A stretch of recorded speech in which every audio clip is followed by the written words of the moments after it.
economics and political science. He's come back here to become a farmer.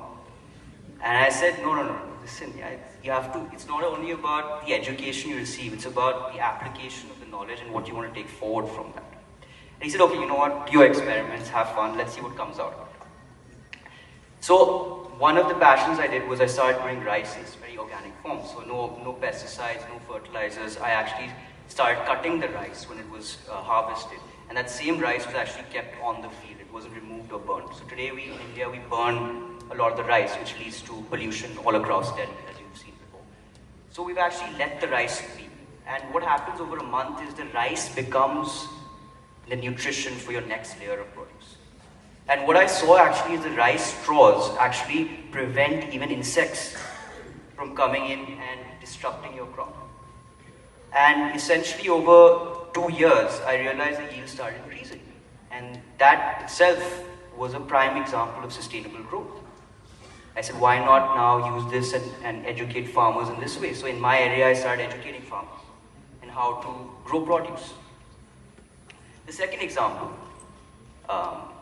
the Honorable Minister of Tourism was here. You've been happy to hear this. I was very interested in hospitality and tourism. So as I said earlier, I used to go into various parts of the country and I learned so much about, again, sustainability. I went to Meghalaya, and Meghalaya has one of the cleanest villages in the world. It's been recognized by the UN, and it's called the Whistling Village in India. So actually, people don't communicate by talking to each other. Even their names, everything is communicated through this in Meghalaya. It's very interesting. I was like, wow, never heard about this before. I went and learned about different ways of cooking in Madhya Pradesh and in Rajasthan. And I said, oh, this is very interesting. The dishes, how they were produced there. Even the cutlery and the crockery, everything was produced there, all organic. And I said, why not create a platform where today in the world, everyone wants experiences. Now it's not about just going to a great hotel, going to a Taj and saying, oh, I stayed at Taj. No. Today it's all about authentic experiences. And sustainability is a huge part of authentic experiences. If you are able to combine sustainability with tourism and provide it as an opportunity for someone from abroad to actually experience that in India, people go crazy. And you could be earning in dollars. You could be creating more jobs in India through that platform. So I decided to create this platform called Pravas. And it's an application, it's a very simple application that aims to become the Airbnb of experiences for India. And what we aim to do is we aim to kind of find these local experience curators and enable them to put their experience on our platform. And through AI, then a customer can create an itinerary and discover experiences that you would never even have thought of. If you can go to a market and make your own dishes. You can go and learn how to make textiles organically. You can go through the villages and learn about Indian farming techniques. These are all areas where people are interested to learn about, especially foreigners, but they haven't had access to it because they don't know where to get it. So there's another way of connecting sustainability not only to promote Indian growth, but also to provide jobs, which is another area of concern in India today. The third example that I'd like to talk about is a startup that I initiated about 3 years ago, and it's called My Mandi. And the objective of this startup initially, when you're starting a startup, it goes through various cycles of changes and pivoting, etc.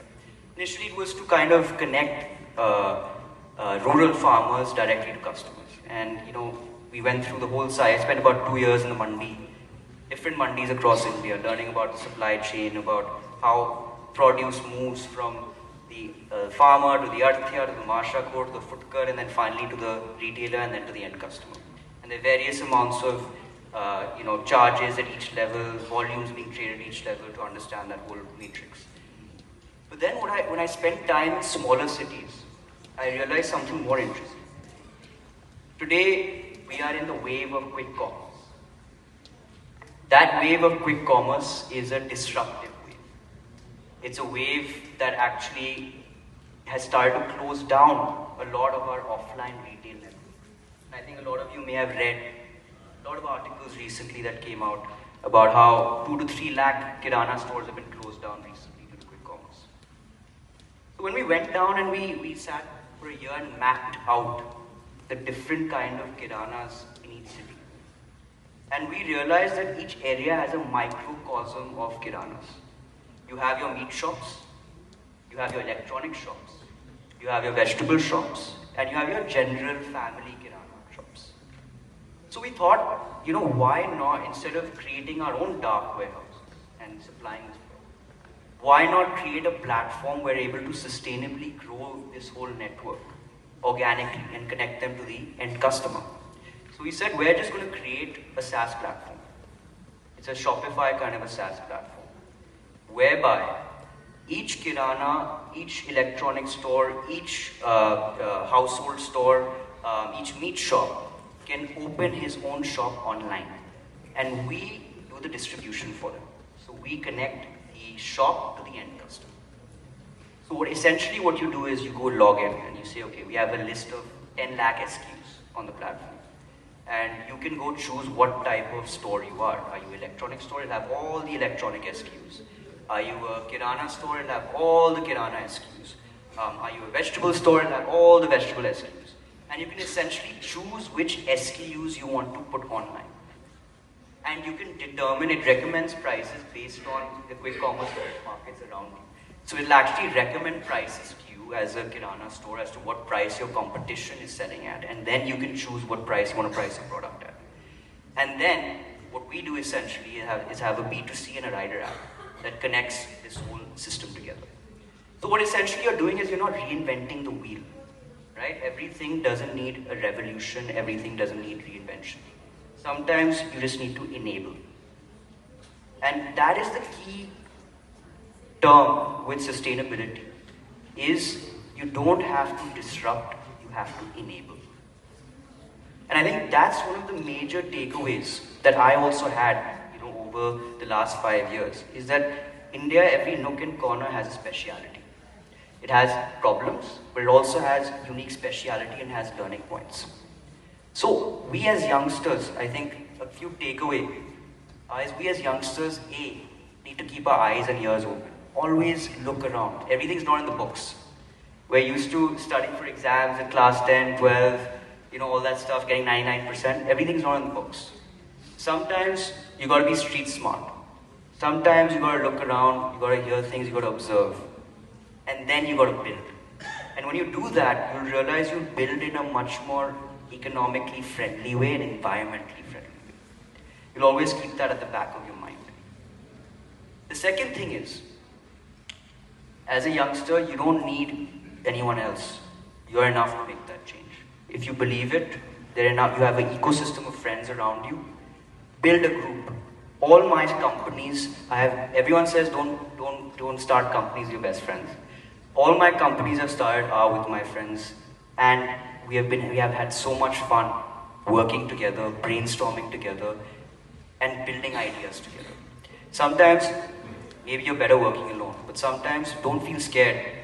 Kind of go around you and say, okay, listen, I need some advice. There's experts everywhere around India. And today, Indian leaders are at the forefront in every country. You look at tech, you look at environment, you look at every sector and space. Indians are at the forefront of it. So don't feel scared to get that advice. Third is, let's try and create an atmosphere of sustainability at home. You'll always keep that at the back of your mind. The second thing is, as a youngster, you don't need anyone else. You're enough to make that change. If you believe it, you have an ecosystem of friends around you. Build a group. All my companies, everyone says don't start companies with your best friends. All my companies I've started are with my friends, and we have had so much fun working together, brainstorming together, and building ideas together. Sometimes maybe you're better working alone, but sometimes don't feel scared. Kind of go around you and say, okay, listen, I need some advice. There's experts everywhere around India. And today, Indian leaders are at the forefront in every country. You look at tech, you look at environment, you look at every sector and space. Indians are at the forefront of it. So don't feel scared to get that advice. Third is, let's try and create an atmosphere of sustainability at home. Let's try and use less plastic. Let's try and go back to our roots. Let's try and also, I think one more observation actually I forgot about is that I was talking to my family about this recently, is that when we go to even our places of worship today, आप मंदिर भी जाइए, वहाँ पर भी आपको plastic मिलेगा. And that to me is actually a huge disgrace. If you look at historically again, our mandirs used to be one of the pioneers in sustainability. Lighting the mandir used to be done with diyas. Your prasad used to be given in paper leaves. Your packaging used to be eco-friendly. Your textile used to be eco-friendly. Used to be traditional. Now everything has changed. You see, you go to a mandir, there'll be plastic everywhere, there'll be bottles everywhere, there'll be someone throwing something. You know, that's what I mean. It starts where your core beliefs are. It starts with your religion. It starts with what you do at home. It starts what you do with your family, and it starts what you do with your friends. So these are the few takeaways, that I as a youngster can kind of give to you from my own experience and from what I've started on my own. And all I have to say is that 60% of the country are us, below 30. So if you want to make that change, it's us who's going to make that change. And we can do it together, but we got to believe in it and we can bring India at the forefront. But you got to believe in yourself, you got to believe in each other, and you got to believe in an idea to solve a problem. And I can tell you that we'll be able to succeed on our own, and we will bring India to the forefront. In the end, like I said before, I'd like to thank this whole community for inviting me. Thank you so much for making me a part of this program, for allowing me to speak in front of such distinguished guests. And I'd like to say sustainability is not the responsibility of a few, it's a shared mission. Each one of us, businesses, governments, communities, individuals have a role to play. So let us commit to the shared mission and inspire industries and generations to embrace sustainability as a way of life. And together, we can create a future that is not only prosperous, but also sustainable for all. Thank you very much.